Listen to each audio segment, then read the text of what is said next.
விஜய்க்கு 50 வயசுல அரசியல் வரணும்னு தோணுச்சா? 30 வயசுல எங்க போனாரு? 50 வயசுல காலைல புத்தா எழுப்பி விட்டு நடிகர் விஜய் அரசியலுக்கு வர சொன்னாரா? நம்ம தாவேகா தலைவர் விஜய் அளவுக்கு எந்த ஒரு நடிகரும் நல்லது பண்ணது கிடையாது அப்படிங்கிற அளவுக்கு அவர் நிறைய நல்ல விஷயங்களை பண்ணியிருக்காரு. இந்த வீடியோவை நான் ஆதாரங்களோட ரெடி பண்றதுக்கு எனக்கே 2 நாள் டைம் எடுத்திருக்கு. நம்ம அண்ணாமலை கேட்டிருந்த மாதிரியே நம்ம டிவிகே தலைவர் விஜய் அவரோட 30 வயசுல என்ன பண்ணிட்டு இருந்தாரு அப்படிங்கறத சும்மா ஏனோ தானோன்னு பேசாம ஆதாரத்தோட இந்த வீடியோல பாத்துருவோமா? இலங்கை தமிழர்கள் படுகொலையை கண்டித்து தளபதி விஜய் ஒரு நாள் உண்ணாவிரத போராட்டம் செய்த போது அவரின் வயது 34. தமிழக மீனவர்கள் இலங்கை கடற்படையால் சுட்டுக் கொள்வதை கண்டித்து தளபதி விஜய் நாகையில் ஆர்ப்பாட்டம் நடத்திய போது அவரின் வயது 36.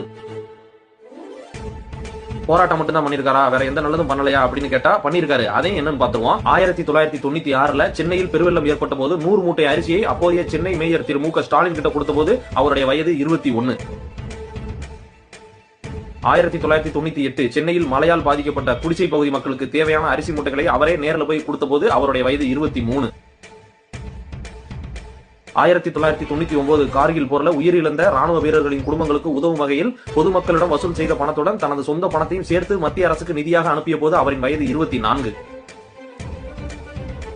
இதெல்லாம் பார்த்துட்டு 250 கோடி ரூபாய் சம்பளம் வாங்கிட்டு அரிசி மூட்டை வாங்கி கொடுக்கறதா ஒரு விஷயமா அப்படின்னு நாட்டாமத்தனம் பண்ணிட்டு சண்டியர் மாதிரி காட்டு முட்டாத்தனமா பேசிட்டு ஒரு குரூப் வருவாங்க.